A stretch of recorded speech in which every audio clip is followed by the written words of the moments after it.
Here are some ways an interior designer can make FF&E procurement easier. Here's some ideas on how 828 can help.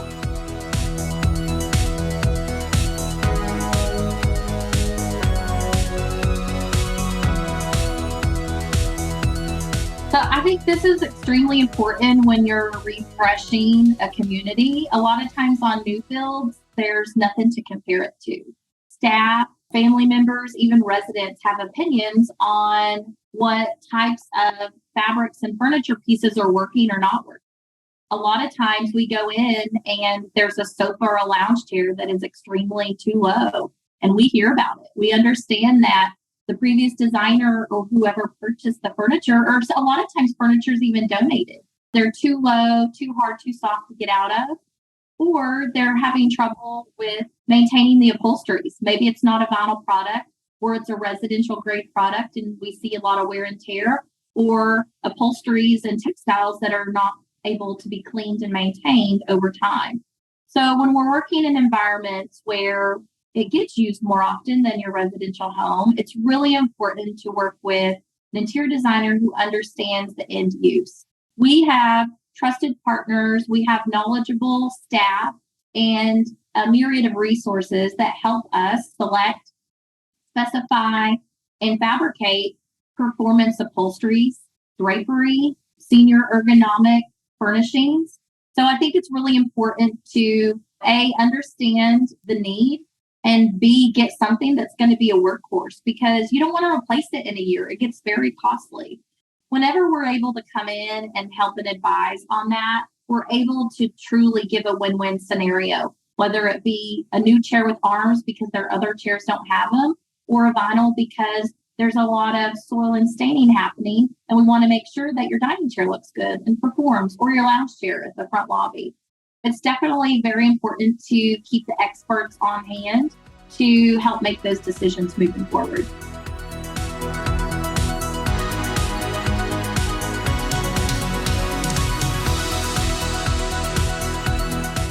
We've been having a lot of staff member engagement recently when we go in and try to evaluate existing environments where the program needs to change, their dining room or lounge or living space. They're using it in a certain way, and the furniture that they've had for the last 20 years isn't working. We can come in and do floor plans that we see fit best, but a lot of times we really try early on to walk and talk with the staff. Maybe us putting a nice family table in the middle to break up the dining room looks good to us, looks good for marketing, but because they're short-staffed and there's certain ways they deliver food, it may not be the best solution for them.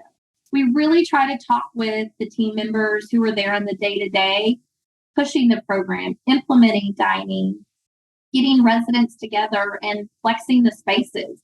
Long gone is the stated living room that's only a living room. It's a living room, it's a lounge. They use it for happy hour because they only have limited resources on real estate on their campus, or different events, activities are happening. So it's really important not only to understand what the main program of the space is, but understand how are you using it in different ways throughout the day.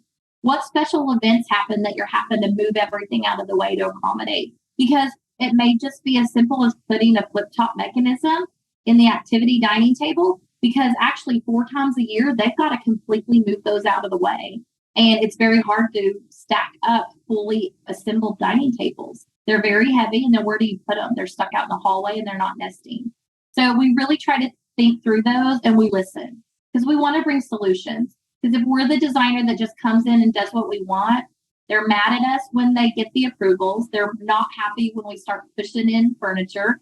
From an operations standpoint, that trickles down directly to the residents and family members. So if staff are agitated and not happy, that may be voiced over to a resident, or they're seeing the frustration coming down. We want to make it really good environments that work for everyone. It really affects occupancy at the end of the day.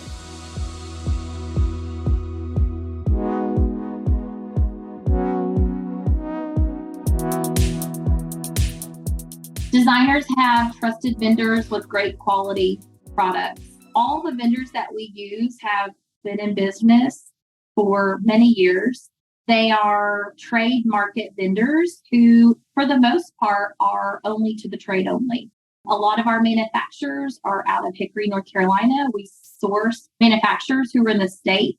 We stray away from vendors who do knockoffs and imports that do not have warranty and commercial grade use. So it's really important to work with a designer who understands the end use. It's okay to use a console or a nice side table that may be more residential in look and feel because it's not going to be a high use table. Would we put a residential dining chair in the main dining room? Absolutely not. It's not going to perform like a commercial grade rated dining chair that's going to have that warranty. So I think it's really important that you work with a designer who understands the warranty, the liability too, right? If a chair breaks or if a cushion fails, we want vendors that stand behind us because staff and family rely on us to give good quality products that are going to stand the test of time and not fail within the first 3 to 6 months of a lot of people using them. It's really important that we team with trusted partners. We've worked with them for decades now. We know if we do bring in new vendors, we know the questions to ask that will raise red flags from a procurement standpoint to make sure we're covered from a liability standpoint, as well as our owners and operators.